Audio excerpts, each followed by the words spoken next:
okay, you got an appointment. Now, what do you do with it when you get the appointment? And how do you handle it? Those kind of things. So, sorry, I got to get my train of thought here. I need to take one deep breath and then I'm good to go. Okay. All right, so here's what we're going to do. So we're going to talk about this needs analysis, and here's where we're going to start with on this. So I'm going to pull up and show you. I'm going to write on here on the screen, and which I think probably me using my iPad probably seems to make it a little bit easier for you guys to see than trying to write on this whiteboard behind me. So hopefully that works out okay. But here's what we're going to do. So here's the thing to keep in mind is, and this may not seem like it has a lot to do with what do we do once we get an appointment, but it does. And so here's what we are going to talk about first is top complaints that people have about real estate agents. So either throw it in the chat box or unmute, but share with me, what do you think the top complaints are that people have about us as real estate agents? We're untrained. Okay, good. And Marissa's saying that they don't call them back. Good. Yeah, that's the first complaint. Top complaint is that we don't return calls. And I've got a few others in here in the chat box saying that we're too pushy, we're too expensive for the services we offered. Yeah, those are great things. But those are probably number 4 and number 5, because the second one actually is that we get is number 2 complaint about real estate agents is that we don't listen. So first is that we don't return calls, which you guys have probably experienced that before, is that people don't return calls. And the agents don't return calls and to other agents. I'm sure you have noticed that as well. And then number 2 being that we don't listen. They have the experience that we don't listen. And then number 3 complaint that they have about us is that we waste their time. So those are the top 3 complaints about us as real estate agents. Is number 1 that we don't return calls, 2 is that we don't listen, and number 3 is that we waste their time. Now, here's the question for you. Why do you think people would have the experience that we don't listen to them? Where do you think that would come from, is that we don't listen to them? From a previous experience with a not so great at communicating agent. Okay, awesome, thank you. Good. So yeah, they've probably had an experience somewhere along the lines that they had an agent that just really wasn't listening to them or wasn't responding, whatever. Now, what about that we waste their time? Why do you think that happens?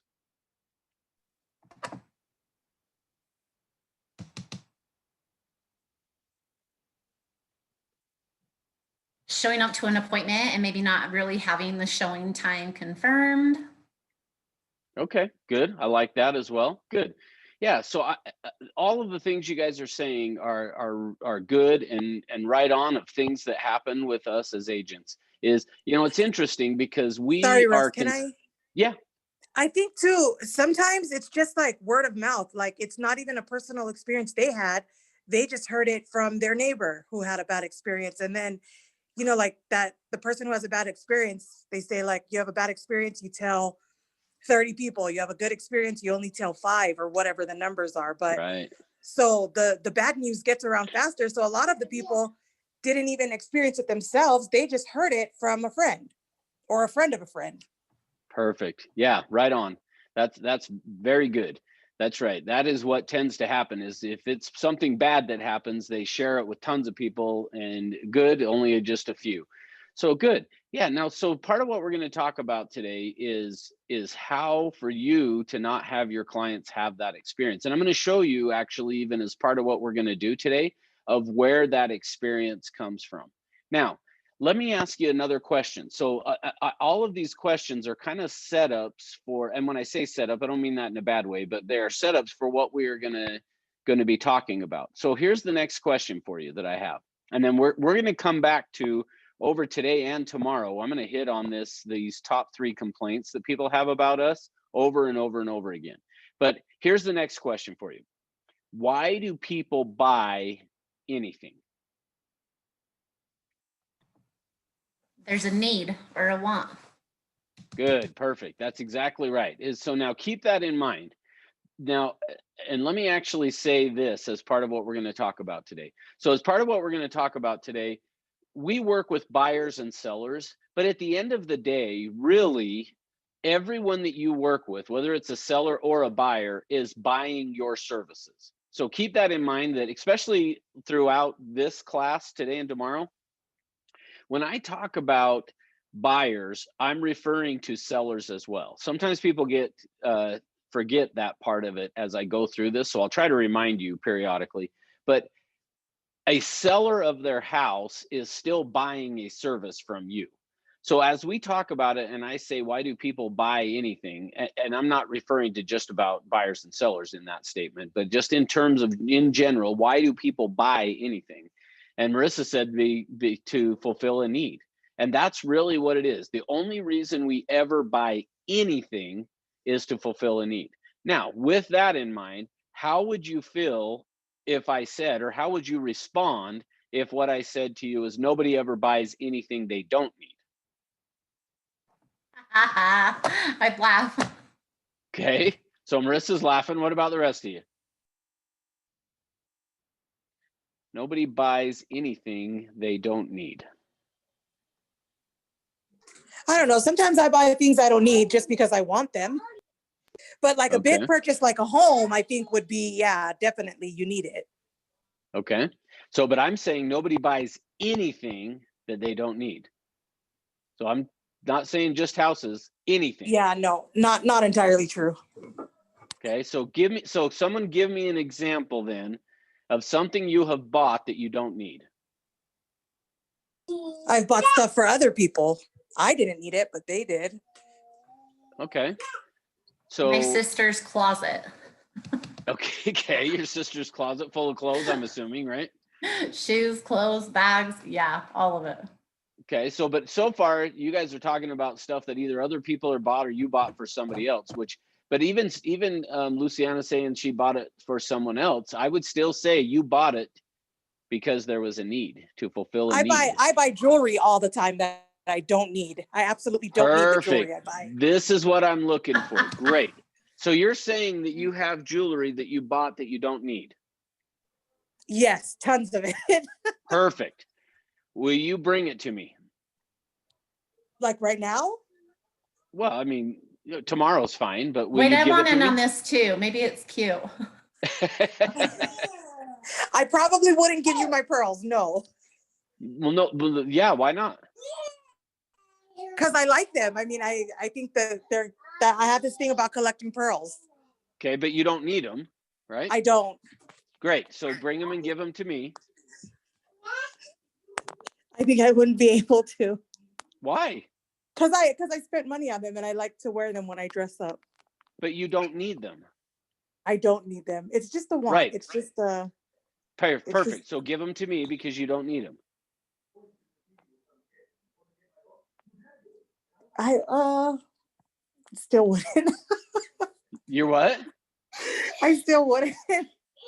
Okay, but what do we, for real guys, what do we do with stuff we don't need? We hoard them.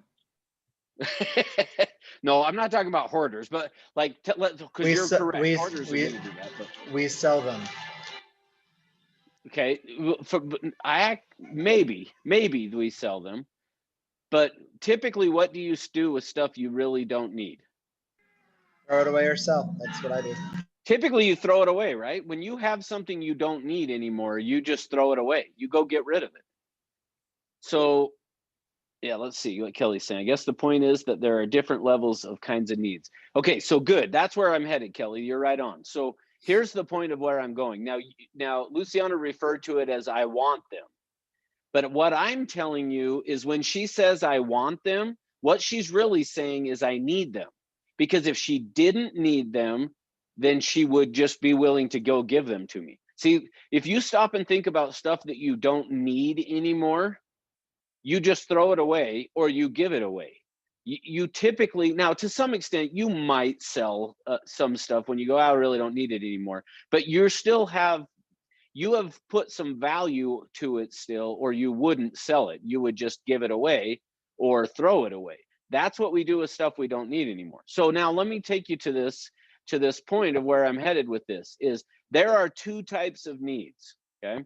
And it's important that you understand this because here's the challenge. Now remember, part of where I'm going with this is these top 3 complaints that people have about real estate agents that I've got up on the screen here is that their frustration is we don't return their calls, which we aren't going to talk a whole lot about that one beyond just saying return people's calls, okay? The rest of this class today and tomorrow, what we're going to be talking about is the fact that people get frustrated with us because we don't listen and they feel like we waste their time. Now, typically when I'm teaching this class with agents who have been in the business for a while, the response when I say that they're frustrated that we waste their time, usually agents will say to me, no, it's the other way around. They're wasting our time. We don't waste theirs. Now, that's not really true.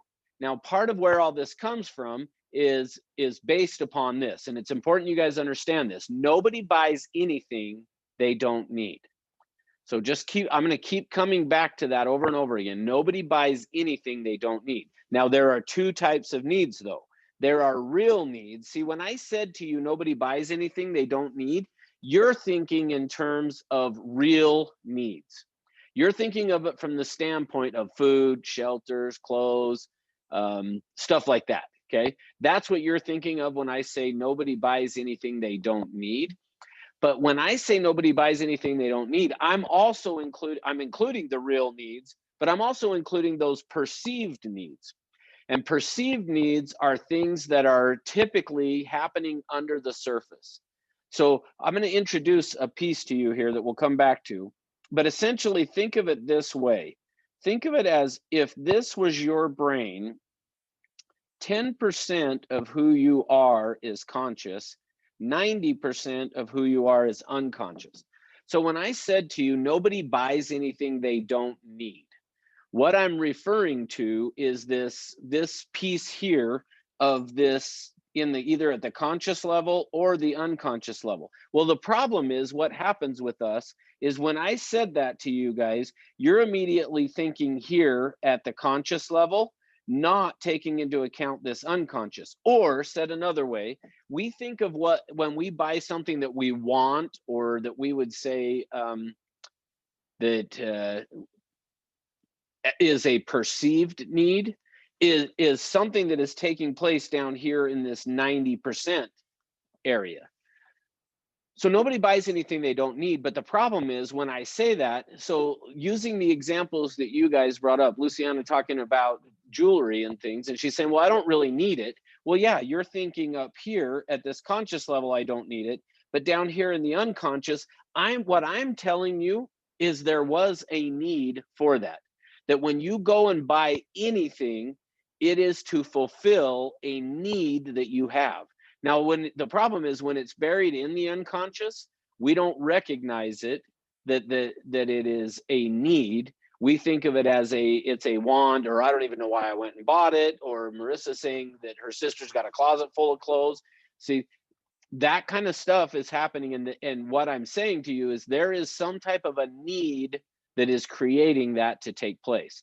Now, the problem is when we're talking about perceived needs, what happens is we tend to think about it as being irrational. So that's the next piece of this that I want to make sure you guys understand is when we're talking about this 10% of the conscious level, at that level is where things are going to be rational. Okay, it's rational, it's reasonable, it's logical. All of those things take place at the 10%.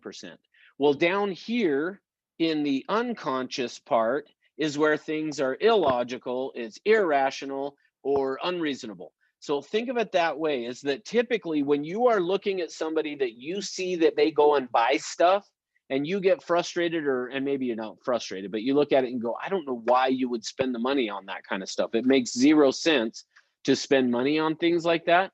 What typically is happening is they have some need that's going on at the unconscious level, but because it's not us, and we're seeing it from the top part here, this rational, reasonable level, because that's where we're seeing it, we then look at it and just go, yeah, it just doesn't make any sense. It's a frivolous purchase or any of those kinds of things. But just keep in mind that as we go through and we talk about this, that, and it may not make a ton of sense to you right off the bat, but as we get going, it will, is that nobody buys anything they don't need, and that the reason that they are doing it is to fulfill a need. But the need that they are fulfilling is probably taking place down here in the unconscious level, not up here in the rational, reasonable level.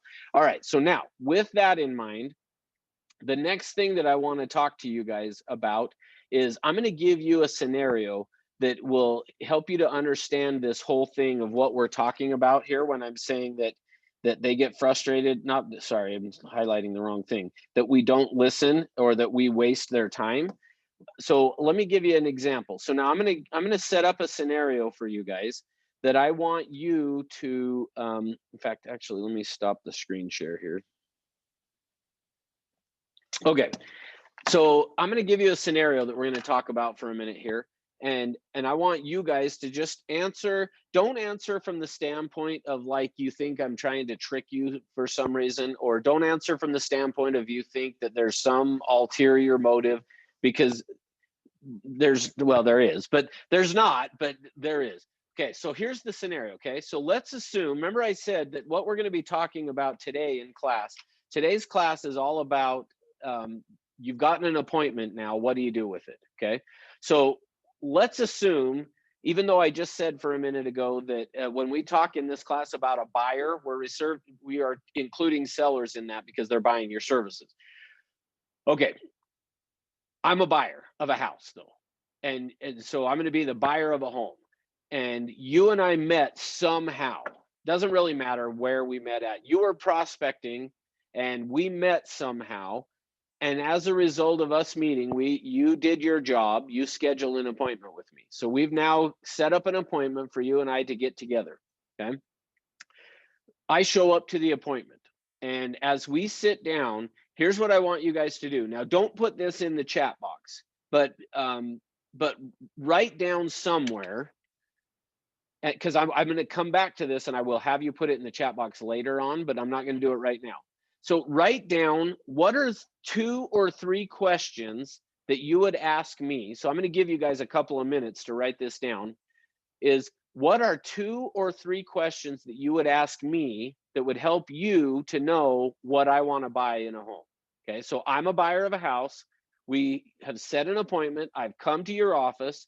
We're sitting down in the office, or we're doing a Zoom, whatever, it doesn't matter. But we're having this meeting, and we are now going to be talking about what I want to buy as a home. What are the 2 or 3 questions that you would ask me that would help you know what houses to show me?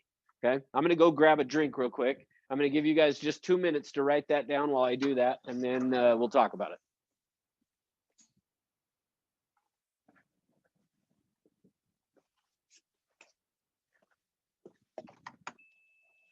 So 2 or 3 questions that you would ask me that would help you to know what houses you're going to show me.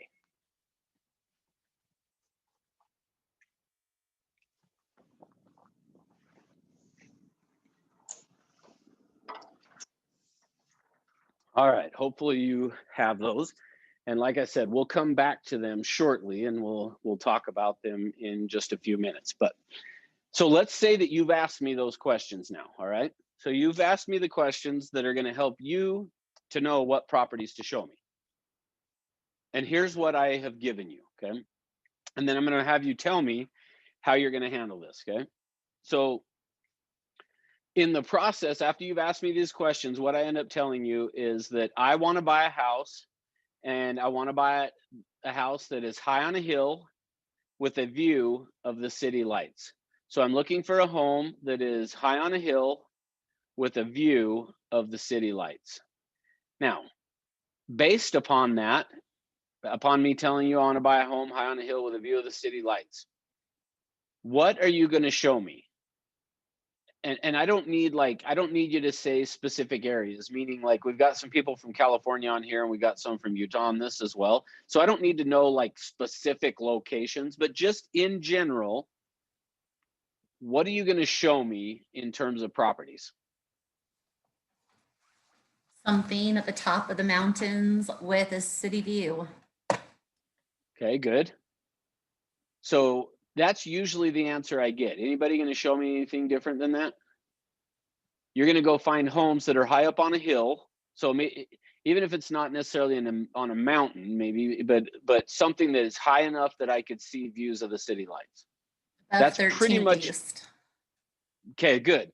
That's typically what you guys are going to do, right? Is you're going to find a property that's up on a hill that's got a view of the city lights.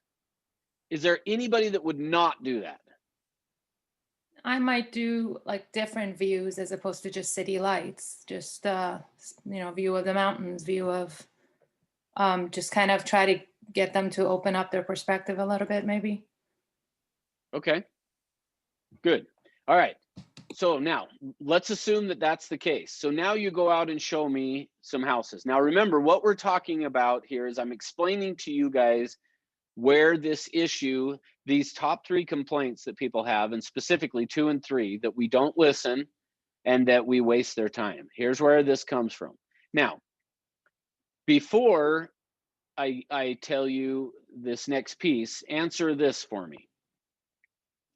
Why do you guys think I want a home that would be high on a hill with a view of the city lights? And just, there's not a right answer on this. Just tell me, for you, why do you think I would want that? And it's probably going to be different for most of you. It sort of comes with status.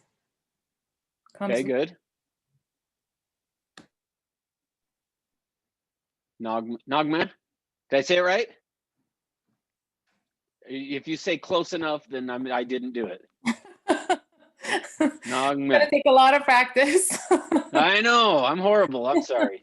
I appreciate you trying. I'm trying.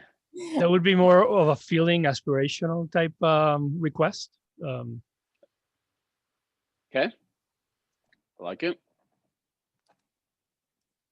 What about the rest of you? Why do I want it? What am I looking for in buying this property? So Kelly said a view, sitting on the porch at night, looking at the view. Okay. Maybe because it's like they've got friends up there or family up there, so they're looking high up on the mountain to be close to them. Okay, good. I like it. They also might not want to feel like they're alone, but if they're a part of the city, then they feel like they're connected to something. Okay, good. All right, good. So that's good. Thank you. Okay. So now with that in mind, you go out and you start showing me properties. So I show up with you to go look at properties. As we get to this first house, it's on a hill. It's got a view of the city lights. And we walk in and I go, it's okay. So then you take me and show the next property. And I go, yeah, that is a nice view. Do you want to write an offer? No. Okay, let's go to the next one. We go to the next property. What do you think? That's okay. All right, so based upon that then, what are you gonna do now? What's your next step? So you took me out, showed me 3 or 4 houses that I was kind of like, nice view, that's okay, cool. Next. Now what are you gonna do? Probably ask more questions, just because I think that if it's not about the city lights at this point, it's probably some kind of a emotional, time of life they're going through where they need that, maybe the concept of openness and looking at something, the city. Okay, good. I like, yeah, you are on the right track. Good. Unfortunately, that's not where most agents do though. So you're right on. You are exactly right on. But typically what happens with most agents is most agents are going to just go to try to find some more homes that are high on a hill with a view of the city lights to keep showing me properties. Now, in the meantime, I do what buyers do, and I go jump on the internet and I start searching around and I'm looking for properties, and I come across one that I go, oh, found the perfect property. Take me and show me this property.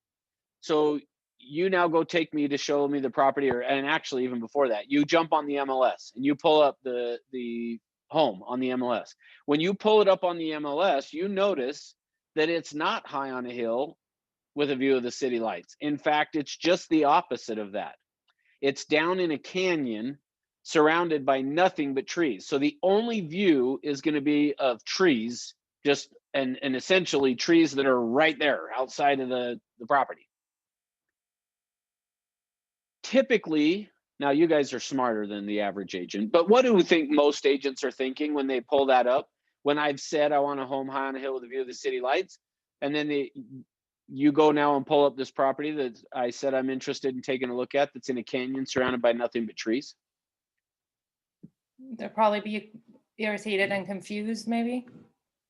That's right. Typically, that's what happens, is that the agent's like, does this. Now, let me show you what really happens.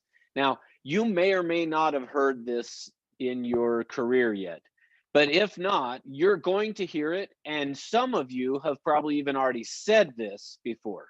And if not, some of you will end up saying this in your career. And so if you have never said this yet, if you find yourself saying what I'm about to say, reflect back to this very moment, this conversation that we're having, and remember what I'm about to say about this. Because there is a saying in real estate that goes like this: buyers are liars.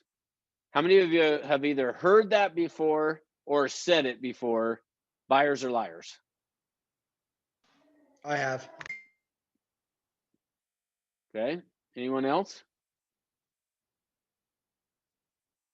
All right. I guess, Darren, it's only you and me. We're the only ones that have ever done it then, I guess. Oh, But, sorry, I put so my hands in the air. I've heard it. Oh, sorry. I couldn't see. Sorry. I got to switch my view here so I can see the gallery. There we go. Of course, there's I only went a like couple. this. There's only a couple people who have their screen on, but all right. So good. Yeah. So here's what happens is we end up saying things like this, and you're going to hear people say this: buyers are liars. Well, here's the thing. That is not true. Just kind of so you know, when I said next time you hear somebody say buyers are liars, or you yourself say it, I want you to reflect back to this conversation that we're having right now, because that is not true. Buyers are not liars. Here's the truth.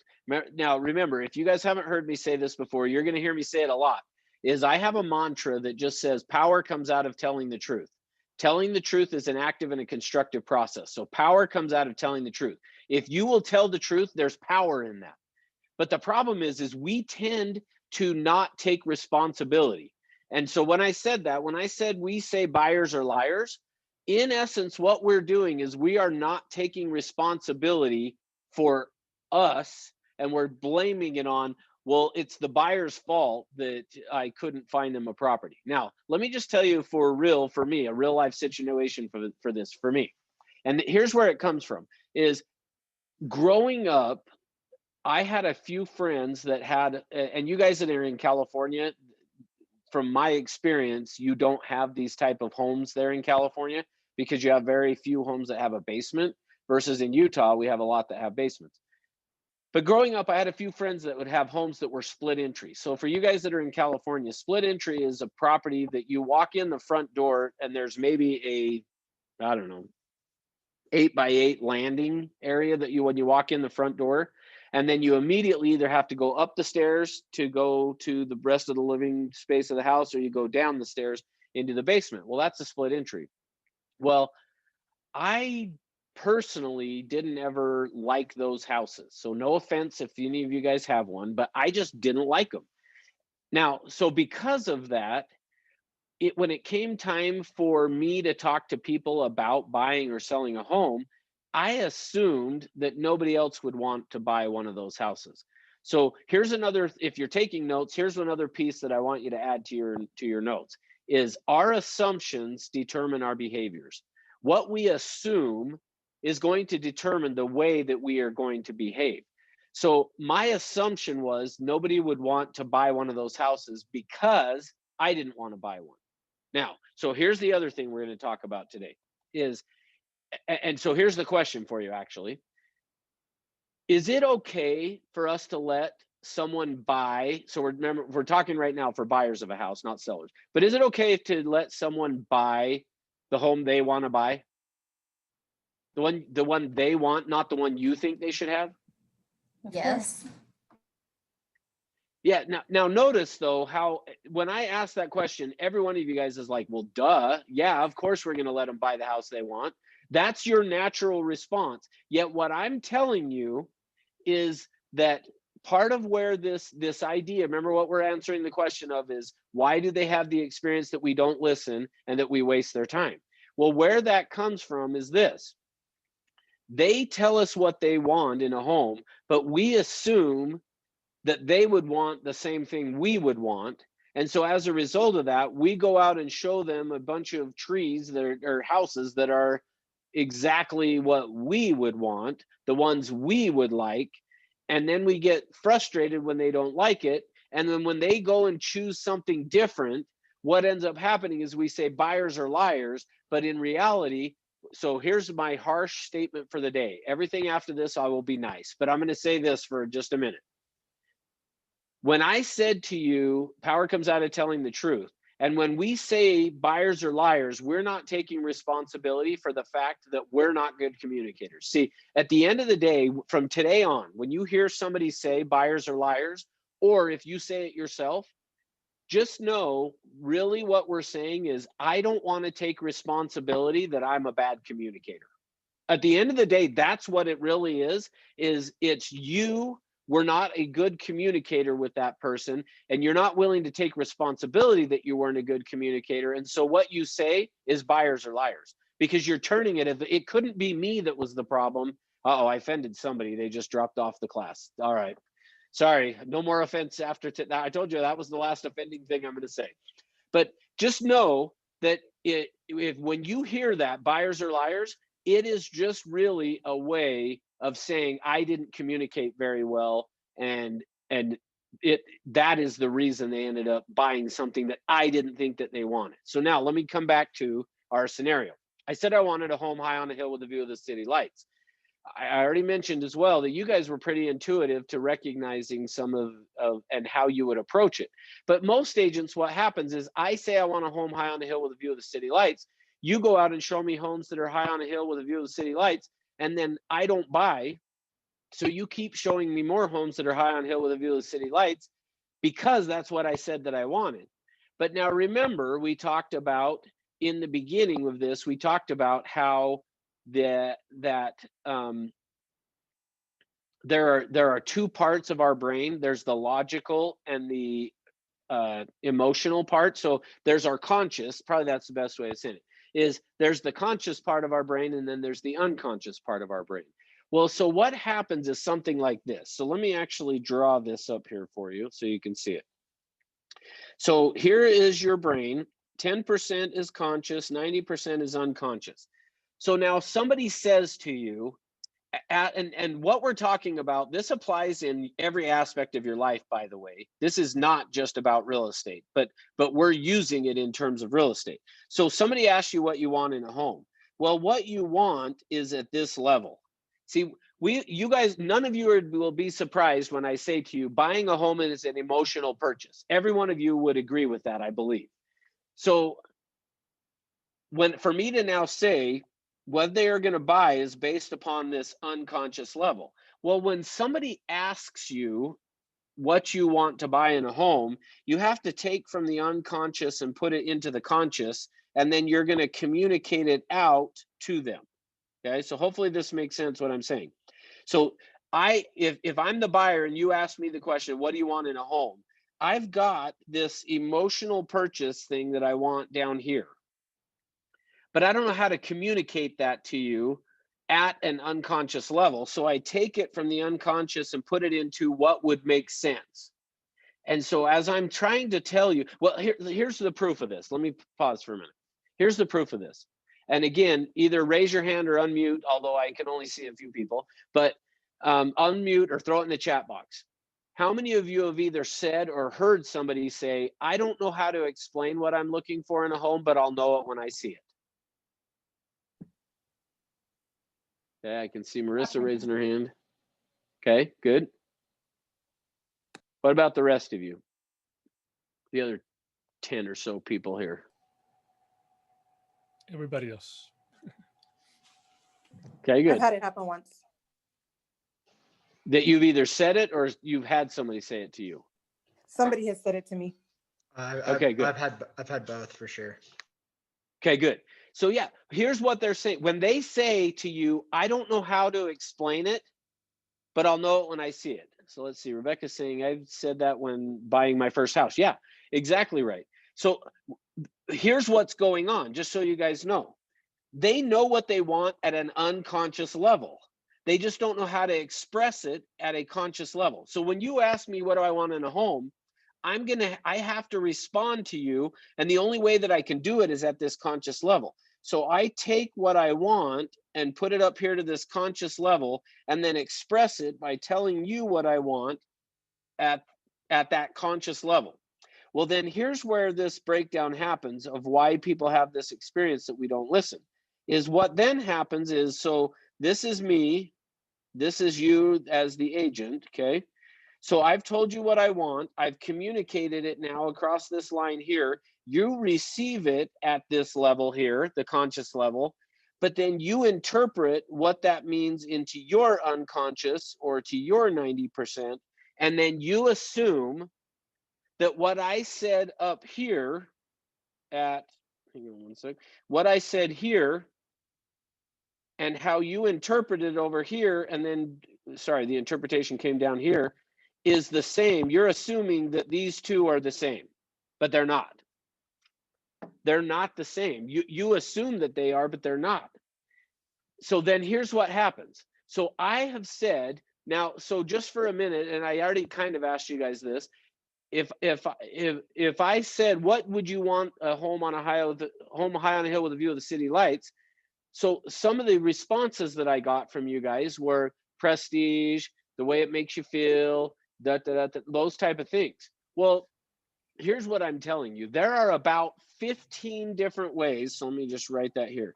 There are about 15 different things, and I'll share these with you. But there are about 15 different things that I could have meant down here when I said that. And it came up here, I communicated across, and you interpreted it down. So I may have meant one of these 15 things, and you interpreted it as a different one of those 15 things. And so where people get this experience of that we don't listen is because here's what happens. So I have now heard, well, let me rephrase that. Since I'm doing me as the buyer, you now heard what it was that I said that I wanted in this property, but you interpreted it as why you would want the property. Remember I said, is it okay if they buy the house they want? This is what I'm talking about, is you interpreted what it would mean to you to buy that property. And then you're going to now, when we go out and look at properties, you're going to talk to me about what that property means to you instead of what it means to me. Now, because of that, what's going to happen is then I'm going to get frustrated because every time we go out, so let's say that I wanted the home for the relaxation or something that somebody said of just sitting out on the porch in the evening and looking at the city lights, but you think that I want it for status. So now we go look at the property, and what ends up happening is while we're looking at the property, you're talking to me and you're talking about how awesome it would be and how cool my friends would think I am because of this property. Well, but that's not the reason that I wanted it. But remember, that's what it meant to you here. So that's what you keep talking about. And so I get frustrated because you keep talking about it from the level of what's important to you rather than what's important to me. So then I feel like you're wasting my time showing me these properties, and the only thing I can do to fix it is drop you as my agent and go find someone else. That's where this comes from, is the reason that this frustration happens. The reason that we say buyers are liars is because we interpreted what we thought they meant right here. So we interpreted what that meant to us. We keep talking to them about it. They then go find a different property that meets their needs. So let me do it to you this way. The home tucked away in the canyon, surrounded by nothing but trees. If what I wanted was basically just to be able to go out on my porch and just to be able to sit down and not have any neighbors looking into my yard, Maybe what I wanted it for was privacy of, I don't want to feel like somebody is watching me if I just go out and sit on my porch. Or maybe I like that time of quiet. And currently where I live, I have a neighbor that when I do that and go sit out on the porch, the neighbor sees me and comes outside and comes and talks to me, which then interrupts what I'm trying to do. See, if what I want it for is that peace or tranquility or privacy is really the best way of saying it. If what I want is the privacy, and I go to one of these other properties that's high on a hill with a view of the city lights, and I don't feel like I have that, even though it might meet your need over here for you, you're thinking it's perfect for me. It's not. I then find this one that's tucked away in a canyon surrounded by nothing but trees. And I end up coming back to you and say, yep, this is the property. The one that's in the canyon surrounded by trees is perfect. It's exactly what I needed. Now, keep in mind, the reason I needed it, and because remember, nobody buys anything they don't need. The reason I needed it is because right now I don't have it in the property that I'm in. I'm frustrated by it, and I like to be able to go out and do that. Or it may not even have anything to do with the current property I'm in now. It might actually even be something like this. It might be that that's the type of house that I grew up in, and it gave me, so there's a feeling that they're looking for in this property, but they don't know how to express to you the feeling that they're looking for. So they do it in the best way they know how, based upon what they have seen before, what they think it would mean, and they tell it to you based upon that. You then take that information and interpret it into what it means for you. And now that you know what it means for you, you think you know what they want in a house. You go out and you start showing properties. You talk to them about everything that it means to you down here. They get frustrated because you keep talking about this stuff that has nothing to do with them. So it's innocently done, by the way, but that's what happens. That's where this experience of agents don't listen and they waste my time is because we go to show them properties that would be the property we would want instead of figuring out what they would want. Now, how do we avoid that from happening? Well, that's what this whole class is going to be all about, is how do I keep you from having that experience? So now with that, before I get into the next piece, what questions do you have based upon what I have said so far?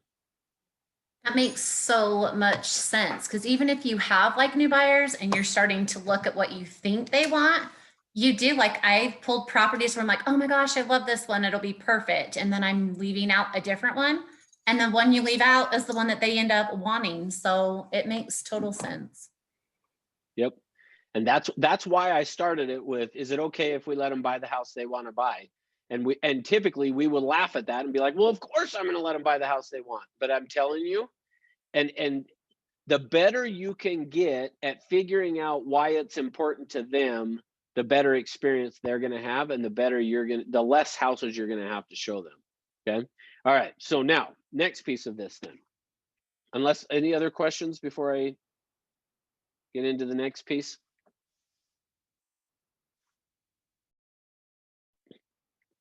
Okay, here we go then. Here's the next piece then. All right, so here's what happens. The reason that when I talked to you and said that it's in the unconscious and people are not really sure of how to express it to you, here's why. What happens is this. So this is my working model of the mind, okay? So what happens, so this is your brain, and the pictures are stored in one area of your brain. The decisions that you have made are stored in another area of the brain, and then your feelings about it are stored in another area. So what happens is this, is that we know what we want in a home. So this is where I was telling you, when they say, I don't know how to explain it, but I'll know it when I see it. The reason they're saying that is because the pictures of what they want are stored in one area. The decisions about what they want are stored in another area, and the feelings are stored in even another area. And so because of that, because of the pictures, which, so yeah, that the top says pictures in case you guys can't see it. I know my handwriting's horrible, sorry. But the pictures of what they want, how they pictured it, is in one area of the brain. The decisions are stored in another area of the brain, and then the feelings are stored in another area of the brain. So essentially think of it this way. When you have had a an experience. Let's just say like an experience where you just thought you were going to die. Like maybe you were skiing or you were up in the mountains or you were just, in the ocean, whatever, that you just thought you were going to die. Like you really were that scared, like you truly believed you were going to die. The reason you can get through that over time is what happens, the way our brain works to deal with stuff like that. Now, sometimes this traumatic stuff doesn't play out the way I'm saying, which then leads to bigger issues. But typically what happens is over time, your brain takes that experience and then it segments it. So it puts the pictures in one area, the decisions in another area, and the feelings in a third area, so that you're not walking around all the time thinking about it. But if you think about like triggers, things that would like bring back memories, stuff like that, is essentially what is happening then is what we're talking about now in terms of helping somebody in buying a house. Is what happens then is the pictures, the decisions, and the feelings all reintegrate, meaning they come back together. So when you have like a triggering experience, something that triggers you, what is going on is all of that information that is stored in your brain is then just reintegrating. It's coming back together again, meaning the pictures, the decisions, and the feelings all at the same time come back together again.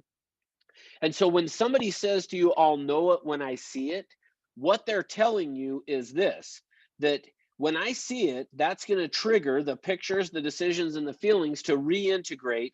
And what we're going to call it for the rest of this class today is, and tomorrow, is crystal. I'm trying to do this one better handwriting.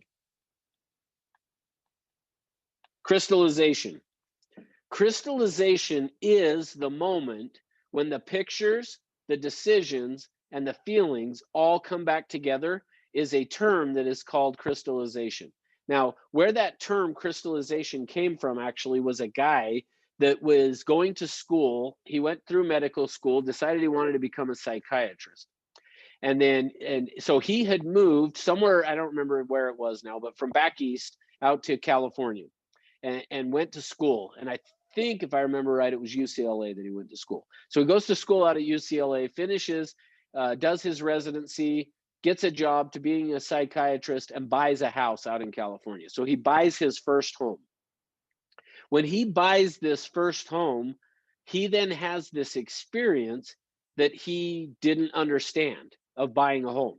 And he couldn't figure out what it was. And so he ends up actually writing a book because of this experience, that what he ends up terming this is called crystallization. And the book's not worth reading, but just FYI. But and if I remember right, can't remember the guy's name, but the book, if I remember right, is called Transformations. So, but honestly, I don't think it's worth reading. But because I'm summing up everything you need to know from it. Essentially, what he figured out was that when you go, and this is an experience I know that I had when I bought the home that I'm in now, and that a lot of times people will experience this, so it's important to understand it, is what happens is they go buy a house, and in the process of buying the house, they think it's going to be this exciting thing. And maybe you can relate to this too. So you buy it, you're so excited as the process goes on through buying it, you buy it, you move in, and then after you move in, you almost experience this little bit of kind of a depression, almost is what he referred to it as. And you feel like kind of like, I thought I was supposed to be excited and this was such a good thing, and now I've moved in and all of a sudden I'm like almost a little depressed about it. Now, and part of that is because we start to feel like, or we think we're feeling like that it's because we've taken on this big debt and we, blah, blah, blah. But really what's going on with it is that we have severed these ties from where we used to live into now becoming like, this is our new life kind of a thing.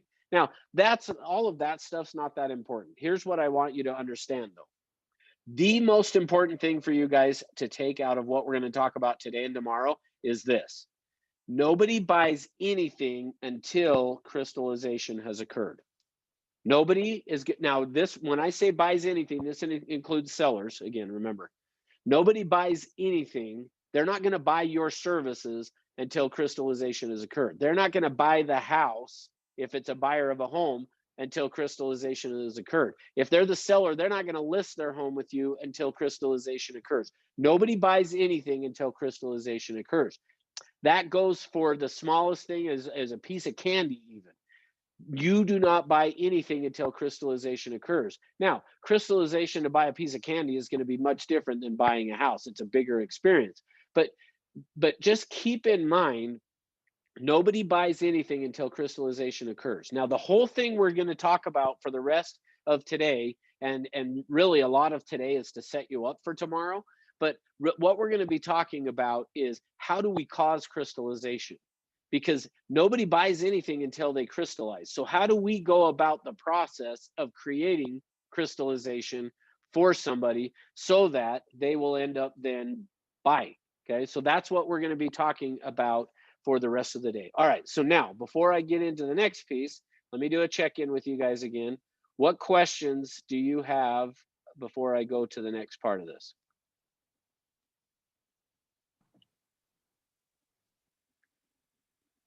Nada. So what that means to me then is I either did a really good job or you guys are so confused you don't even know what to ask. I think you hit the nail on the head. Okay, good. Doing a very good job. Okay, sweet. All right, so far I'm getting good responses. Cool, and that it makes sense. All right, good. Okay, good. So now what we're going to do now then is I'm going to go through and I'm going to start to talk to you about how do we create it? How do we make it happen then? And then so what we're just kind of so you guys know is that's what this whole thing is about. And in fact, I'm going to test you guys. Probably the first question I'm going to ask you tomorrow is why do we do a needs analysis? And I expect you to answer by saying to cause crystallization. The whole purpose of what we are going to be talking about from now on is about causing crystallization. That is what this whole thing is for, because nobody is going to buy until they do it. So until crystallization occurs, no one's going to buy. I'm just going to keep, and I know I'm saying that a lot, but I'm doing it on purpose because here's why. What this skill actually is it's a skill that if you don't use it, you'll lose it. That's probably the best way of saying it, is the way that you and I have been trained to communicate. We have been trained to communicate in such a way that it actually blocks crystallization from occurring.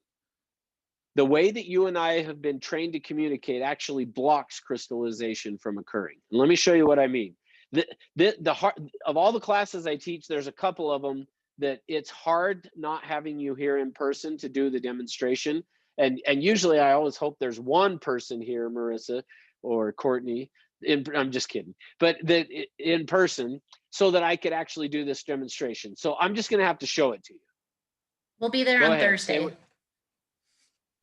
All right. Oh, good. That's a good. Thursday's one of the other ones that's good to have people in person. So that's good. It's not Jeopardy, is it? No. Okay, no Jeopardy. All right. So here's what happens. So think, for example, let me grab here. Picture for a minute that, in fact, actually, I'm going to stop sharing the screen so you can see this. All right. Picture for a minute that this is like a baton. So picture that in track, somebody that is out running on a track, and picture a relay race. Okay. So when they're running a relay race, they've got a baton that if I'm running, I got to run and then hand this baton to the next person that's going to grab it, and then they're going to run. Okay. So think of this as a baton. Hopefully that makes sense, what we're talking about. Let's see, Darren. Yeah, I'll get it to you after. And Darren, are you meaning for the peak classes or just this whole week's worth of classes?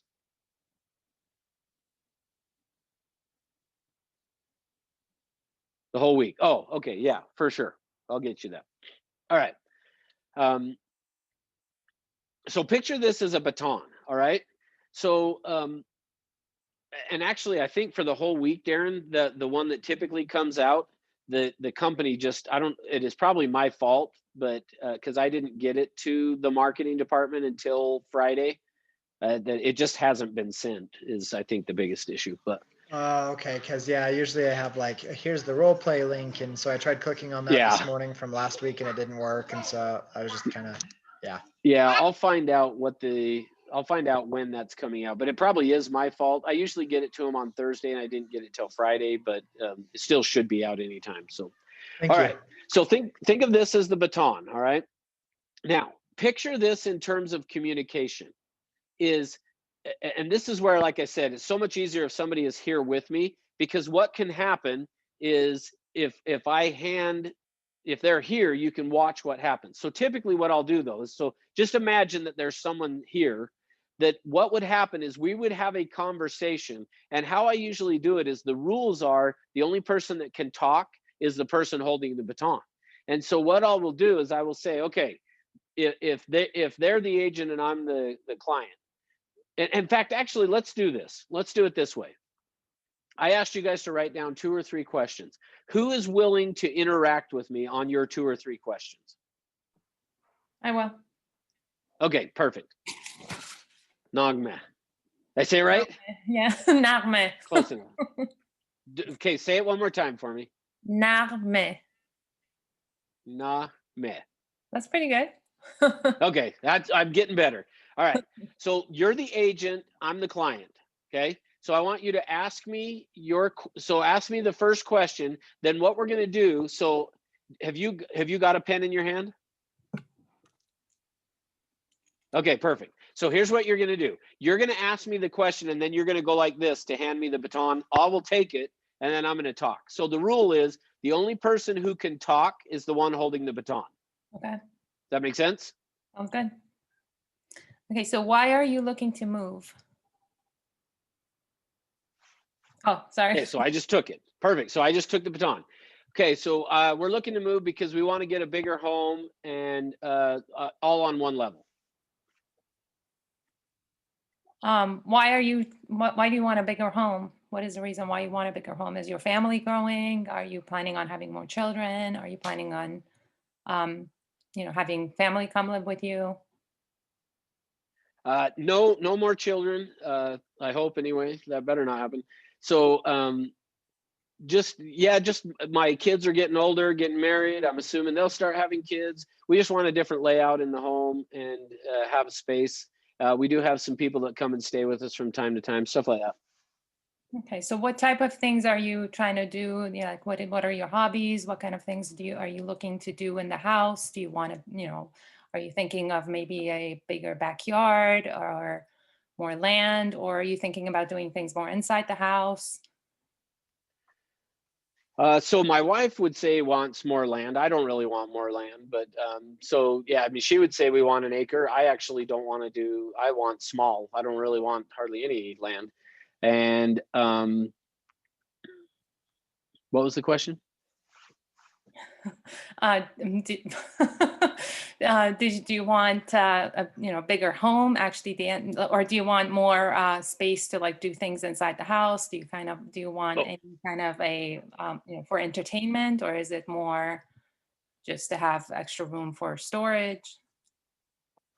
Yeah, great. So we want to have just more room so that like when family comes over and stuff, there's just more room. Now, what kind of community are you looking to move into? Do you want more of a sense of a community? Do you want to be further, closer to people, further away from people? Do you want to be closer to, things like grocery stores, or do you just want to be somewhere where, you're not around a lot of crowds? Probably closer to actually, I just realized if you guys are on speaker view, you would have been able to tell all kind of this whole thing by who pops up on your screen, right? But yeah, we want to be centrally located. I'm starting to run out of questions. Okay, good. That's the point. That's what I wanted actually to have happen, is I wanted you to run out of questions, basically. Now, so let me ask you this question, and this is for anybody, okay? What did you notice in that conversation? She has a lot of really great questions. Okay. But what good. did we I agree. notice? Good question. Like of what you want? Yeah. That you want a rambler without yard work and you don't care if you're in Cowtown or in a busy area. You're fine being in between. Okay. Kelly said lot of vagueness. What do you mean by that? A lot of vagueness, Kelly.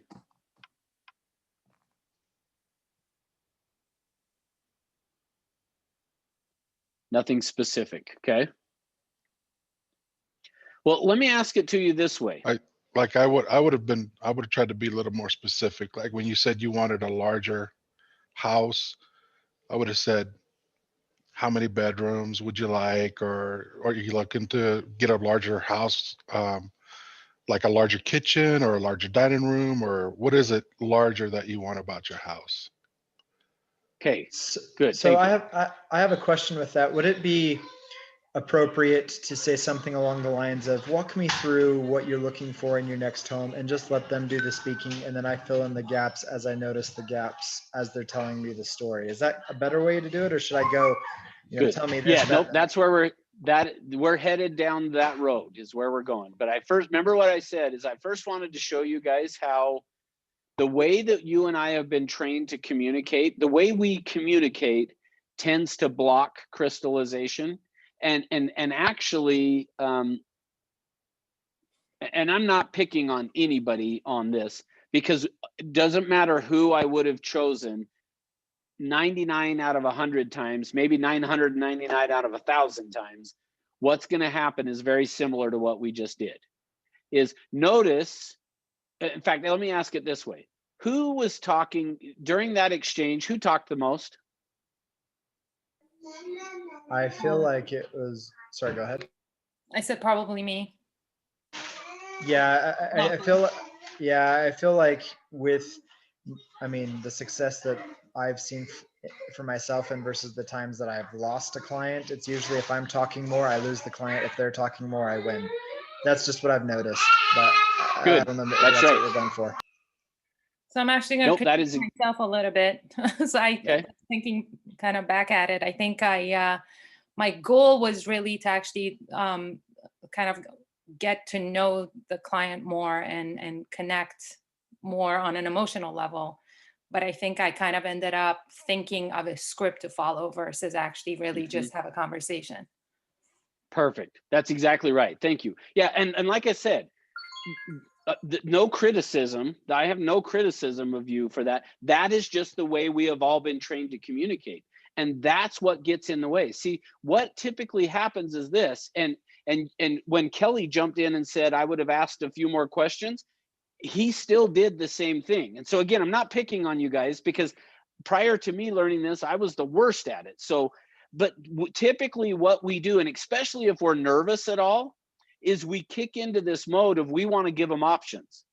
Do you want 3 or 4 bedrooms? Do you want to have a big yard or a small yard? Do you want to be close to the city or not close to the city? Like, we start giving them options of and asking them those type of questions, if that makes sense.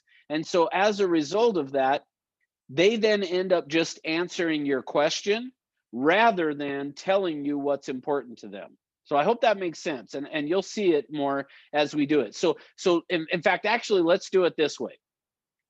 Now let's reverse roles. Now I'm going to be the agent and you're going to be the client. Okay? You want work? me to do it? Yeah. Okay. So this time I'm the agent, you're the client. Okay. So we're going to be doing the exact same thing. So we'll assume we've come in and we've exchanged all the niceties and all that kind of stuff. We're now going to start talking about your house. So I'm going to say, okay, and are you okay doing this? You're okay sharing about the house and all that? Sure. Okay.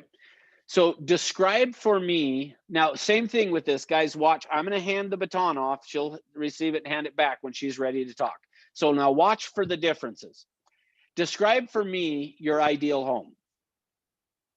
My ideal home would probably be a, small, enough to hold everything that I need, and I really love to be in a home with a view. Okay, sure. Hey, so everything you need and with a view. Perfect. What else?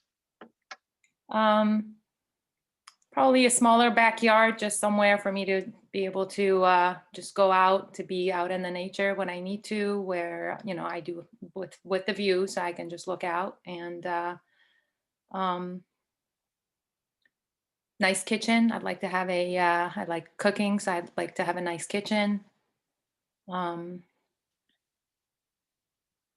to nature. Okay, yeah, I was waiting for you to hand the baton back. Okay, so so a smaller backyard, close to nature, the kitchen. Hey, you're doing a really good job. Tell me more. Now watch specifically, I hope you're watching what her eyes are doing right now. I'm going to come back to that in a minute, but keep going. Now she's going to try not to, but No, I'm trying to think. okay, perfect. Notice that. That's exactly what I want to have happen. So keep going, just for a few minutes more. Keep going. So I'd like I'd like storage. I have probably larger closets. I do have a lot of shoes and clothes. I'd like a room to be able to kind of designate to a gym.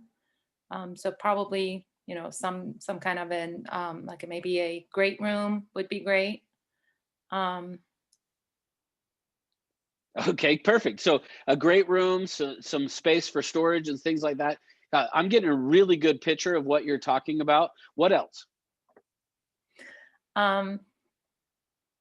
I also like to, I run and I cycle. So I'd like it to be near some, trails by nature, whether it's by mountains or just be able to go out and do a long run or a long ride. So places where there are bike lanes and trails. Okay, perfect. So bike lanes, trails, stuff like that. That totally makes sense, and that would be awesome. So what else? Oof, you're really making me think. I don't know. I haven't really thought too much more. I guess once I see the right house, I'll know it. Okay, perfect. Good. Thank you. So now let me show you guys, let me explain. And unfortunately I have to redraw this, but remember what we talked about here. 10% is conscious, 90% is unconscious. The information is stored, the pictures here, the decisions here, the feelings here. Typically, the way we communicate is we do a whole bunch of yes, no questions, give them options. Do you want this or do you want that? Do you want this? Do you want that? And notice, remember that I said the whole purpose of what we are trying to do in this process is what? This for your first test. Crystallization. Good. It's the whole thing we're trying to do is create crystallization. That's what we're trying to do. But the problem is the way we tend to communicate doesn't force people down into the unconscious. It doesn't force them to reintegrate the pictures, the decisions, and the feelings all together. But notice what happened when I said, describe for me the ideal home. Typically what's going to happen is they will start to describe it at this level. They're going to kind of do it because they think that's what you want to hear. 3 bedrooms, 2 baths, 2-car garage. Like that's what they think you want to hear, is just the surface level things. But when you say, when I repeat back to them, okay, you said you wanted this and this, okay, great. What else? That then forces them to have to go down into this unconscious. So you notice that she said, oh, you're making me think. Yeah, that's exactly what I want to do, is I want to force you into going down. Because notice what she did want to say is, well, I don't know how to explain it, but I'll know it when I see it. But here's the thing. I want them to see it, or excuse me, I want them to know it before they see it. I don't want them to have to see it to then know it. See, I want to create this crystallization. In essence, when somebody says to you, I'll know it when I see it, what they're saying to you is, I want you to go show me a whole bunch of houses. And eventually, after I've seen a whole bunch of houses, the pictures and the decisions and the feelings will all come together again. and then I'll know what I'm looking for. Well, I want to do just the opposite of that. I want to figure out what it is before we go and see it. Because here's the real challenge is until they know what it is they're looking for, they have to do something that's called information loading, which just means they have to keep looking at properties over and over and over again until finally this crystallization occurs. The pictures, the decisions, and the feelings all come together and they go, oh, okay, now I know what it is. That's where when they walk into the house and be like, oh, yep, this is the place. Well, what they're saying to you is the pictures, the decisions, and the feelings came together, so they crystallized so that they now know what they want. But see, the way you and I have been trained to communicate blocks that crystallization from occurring.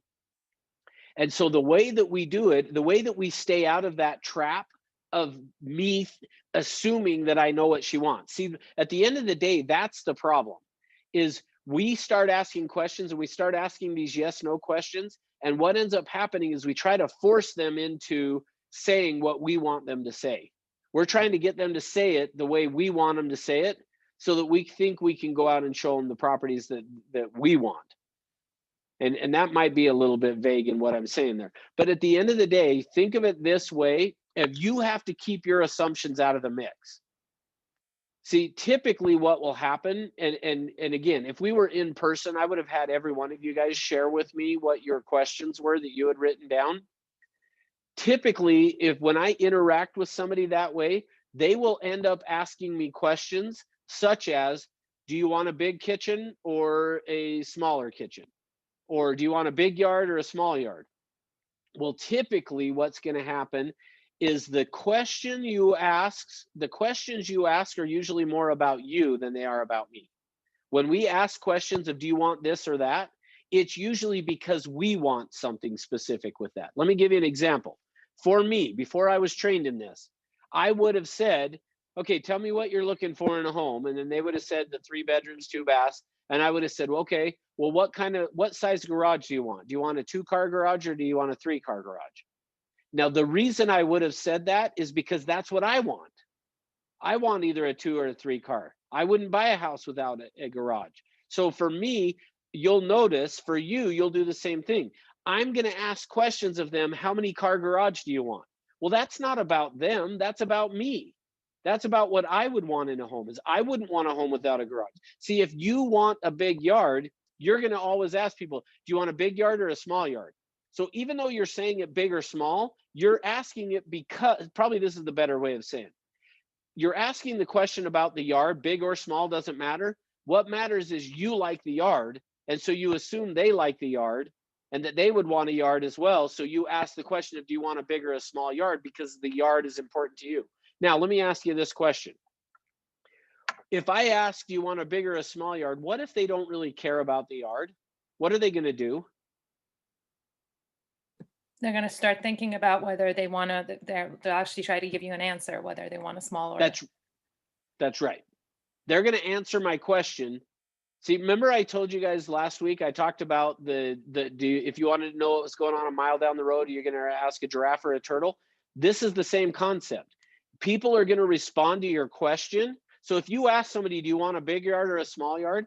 Even if they don't care about the yard, if it's not an important feature, they're going to answer your question. They're going to either say big or small because that's what you asked. There will be times when they'll go, I don't know, it doesn't really matter. But here's the thing. Even if I say it doesn't really matter, if the yard is important to you, guess what you're going to talk about when we go out and look at a house? The yard, because that's what you like. If you like the garage, guess what you're going to talk about when you go out and show a house? The garage. If you like the kitchen, guess what you're going to talk about? Well, the kitchen's okay, or this kitchen's amazing, or whatever. And that's where they get frustrated with us and then go, every time we walk in the house. So like, let's say, for example, that I don't care about the kitchen. And every time we walk into the house, you're telling me how awesome the kitchen is. Or you're telling me, oh, this kitchen's okay, but it's not that great. See, you're telling me what you like in the house. That's what we got to get out of, is we have to stick with talking about what is important to us. See, because if we truly wanted to know, if we really wanted to know what was important to them, we would never ask the questions the way that we ask them. We would never ask it the way that I was telling you guys of of saying, do you want this or that? Do you want a big this or a big that? Do you want, how many bedrooms do you want? How many? Like, we would never do that if we really wanted to know what was important to them. Instead, we would use what I did, which is this. So let me pull up, and I'm going to introduce you to this, but then we're going to really dive into it tomorrow. So think of it this way. The first thing we're going to talk about, and what I used, is something that is called a directive. So we want to use directives, and think of it this way. Remember, just remember it this way. Your brain works like a computer. Think of it that way. The way that your brain works is it works like a computer.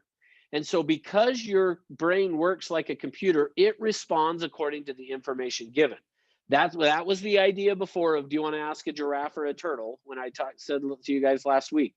Well, what we need to do is, we are in essence, like, if you think about, and I'm not like a huge Star Wars fan or anything, but I couldn't tell you what episode this ever happened or anything like that. But in one of the episodes, one of the Jedi walks into this bar, and somebody kind of starts to kind of get in a fight, and the person, he kind of goes like this and goes, you're going to go back to your house, and I'm not probably saying it exactly right, but you're going to go home and rethink your life.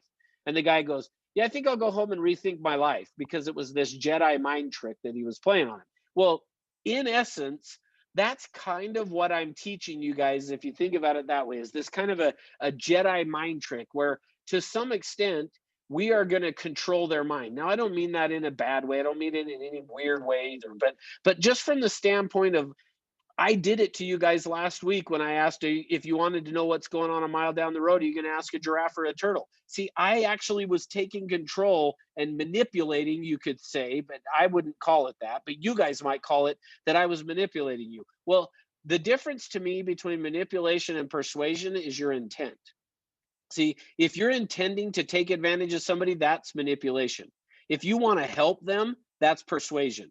So in essence, I guess I would say it as, I was persuading you guys. You might think it as, I was manipulating you when I did that. I was just persuading you to think and to respond the way that I wanted you to do that. Well, in this scenario, I don't want you to respond a certain way. I want to get the truth. I got to drill down to figure out what's important to you. The way that I'm going to do that is through using what is called a directive. Now, there are multiples of these, but the one that I use, so I'll write this one down first, is this. The one that I used to begin with was, describe for me, and then I said your ideal home. So anytime you're going to use a directive, you want to be saying things like this. Describe for me. So I'm going to say, describe for me your ideal home. Or I'm going to say, share with me, and then I'll whatever. Or I'm going to say, tell me about ... Or another one would be, help me understand. So those are directives. Directives, the one you're just kind of look at it this way. When you're meeting with somebody, and specifically we're talking about the buyer of a home, you're going to want to start it with, describe for me your ideal home. That's the directive you want to use. Describe for me your ideal home. And then what you want to do at that point is then be quiet and don't say anything until they figuratively hand you back the baton. So remember, it's not, you're not going to do this in real life. Like, I always worry when I teach this, that somebody's going to go sit down with their client and have like a marker in their hand and go, okay, I'm going to ask you about a house, but the only person that can talk is the one holding the marker, and they're going to go hand it back and forth. That's not, but figuratively, you're going to play that game, okay? So when I say to somebody, describe for me your ideal home, I am then going to figuratively, I'm handing them the baton. I'm now then going to wait for them to hand it back. And that is going to be probably the hardest thing for you guys on this. Is the hardest thing on this is being willing to just be quiet and let them talk. Because we want to jump in and interrupt. So we got to now, this is the piece that you hear us talk about in Morning Ascents, or you will hear us talk about, of listening to understand. That's what we're talking about here, is you want to be listening to understand, not to respond.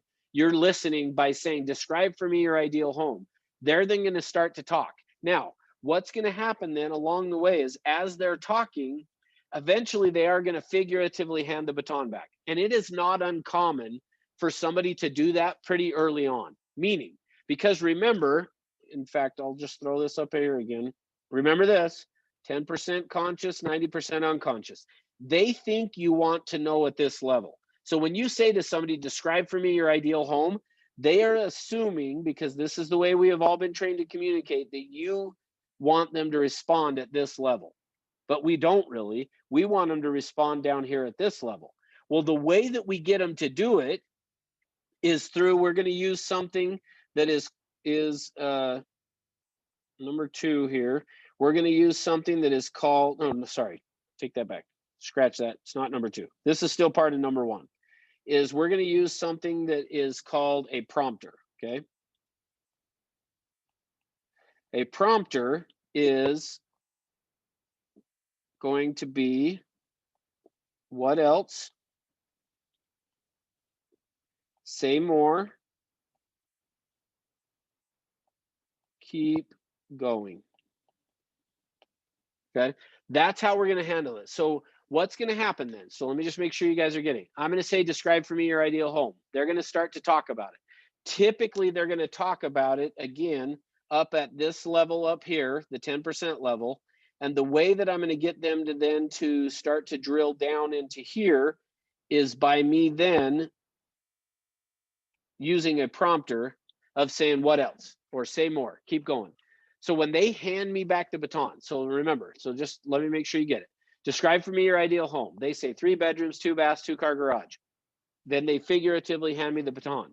I am then going to go back with one of these prompters and say, what else, say more, or keep going.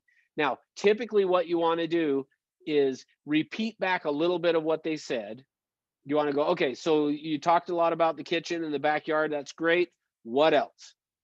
So you always want to repeat a little bit back to them of make so they know you heard.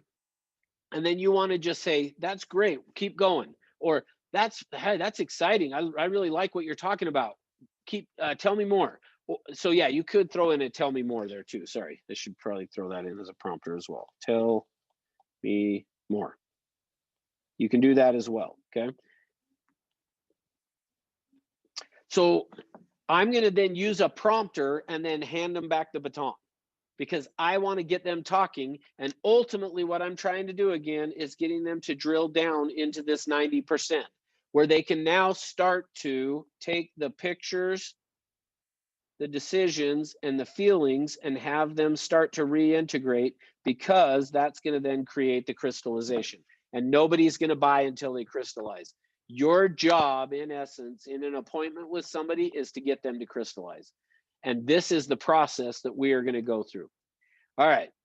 So I'm going to quick question, Russ. For today. Yeah, that's what I was going to say. I want to answer questions, though. Go ahead. Can we go with the directive? Can we use their current house to drill down into what they want? Meaning, describe to me what you don't like about where you live right now, or describe to me what it is that you like about where you're at. Yeah, that one's a pretty common one that people like to do. And it's not bad. I wouldn't say that would be a bad thing to do, but I feel like it would be better to hold that question. Meaning, I think you can use it, and I'll show you tomorrow where you would use that. I think it's better to begin in the beginning. We want to stay as neutral as we can. So think of it that way: is if I say to somebody, tell me what you don't like about your house, they're going to tell me what they don't like about the house, which may or may not be helpful. Now, like I said, we can use that, and I'll show you what that looks like tomorrow. We can use it. So like I said, I wouldn't say it's bad, but I would recommend not to do it to begin with. To begin with, you want to stay neutral, because every time we ask a question, any question you ever ask anyone has an assumption contained in it. But yet when I say describe for me your ideal home, is removing, for the most part, it's more neutral. There's still an assumption there, but it's still more neutral. And to begin with, I want to stay, just think of it that way, Juan, is I want to stay as neutral as I can for as long as I can in the beginning. Now you'll see once we get to tool number 2. So think of it this way. Think of if I was giving you guys a blueprint of what this process is going to look like. We're going to use a bunch of tools. This is going to be tool, oops. Come on. There we go. Think of this as going to be tool number 1. And when we get to tool number 2, during tool number 2, we can be a little more specific where you could ask some of those things. But I think to begin with, we want to stay real neutral by describe for me your ideal home. And then the only other things I'm going to say is what else, keep going, tell me more, say more, until I will know I'm done. How I know I'm done with these 2 pieces here, the way I'm going to know that I'm done with it is when they say something like this. I don't know what else to tell you. I can't think of anything else. Yeah, I don't know what else to say. They're going to say stuff like that is when I know I'm done with tool number 1, and it's then time to move on to tool number 2. So hopefully that helps, Juan. And I'll show you tomorrow where I would use the tell me what you don't like about your current home, or tell me what you do like, one of those 2 tomorrow. What other Perfect, questions do you thanks. guys have? Yep.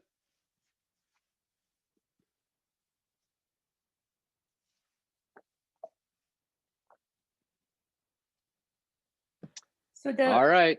sorry. Oh, go ahead. So the one of the things that I sort of with, I do training and coaching with sports, and so I try to avoid dead time. To what point do you sort of keep it quiet, waiting for them? Like I felt like I was trying to kill that dead time so that when one of us is speaking. So I guess in this situation, it sort of is iffy whether it works to an advantage or a disadvantage. So how long do you kind of wait until you go to your next, whether it's prompter or question? Great question. Yeah. So ultimately what I'm paying attention to when I said to them, and I know you didn't notice it, but when I said to everybody else, make sure you're watching her face and specifically her eyes. If I can tell they're thinking, so I've asked the question and they're going, that's a good question. Let me think about it. Then I'm going to stay quiet. As long as I can tell they're thinking. So ultimately, I guess how I would say it is, if we were in person, you would be able to tell a little bit easier. But as long as you're not looking at me, like if you're staring off and your eyes are kind of flickering up and down and back sideways or whatever, like if I can tell they're thinking about what I've asked, I don't interrupt. Quiet time is fine. Okay. But if you're not thinking and you're just sitting there looking at me, yeah, that's going to be awkward. But as long as you're thinking, it's fine. Just be quiet, and it will happen typically as they're starting to drill down. It's going to be quiet for a minute while they start to think about it, and they're like, okay, yeah. So and what that does is it's forcing them into the pictures, the decisions piece of it. So ultimately, that's probably the way to say it is think of tool number 1 is getting them to picture the property. And they're going to start to access that part of the brain, and they will be quiet when they're doing it. Just make sure that you can tell they're thinking. If they're not thinking, then is when you'd want to go, okay, what else? But if you say what else while they're thinking, it'll interrupt what they're doing and they'll lose their train of thought. So quiet is okay as long as they're thinking. Thank you. Great question.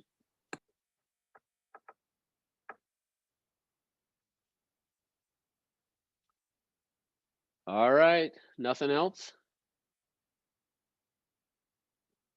Okay, well, so tomorrow we'll start again, same time, 9 o'clock California, 10 o'clock Utah time. And what we're gonna do is I'll remind you of some of this stuff, then we're gonna I'll go through tool 1 one more time to make sure you get it, and then we'll go to tool 2. Is it too late to put my number in the box? I didn't want to do it in the middle.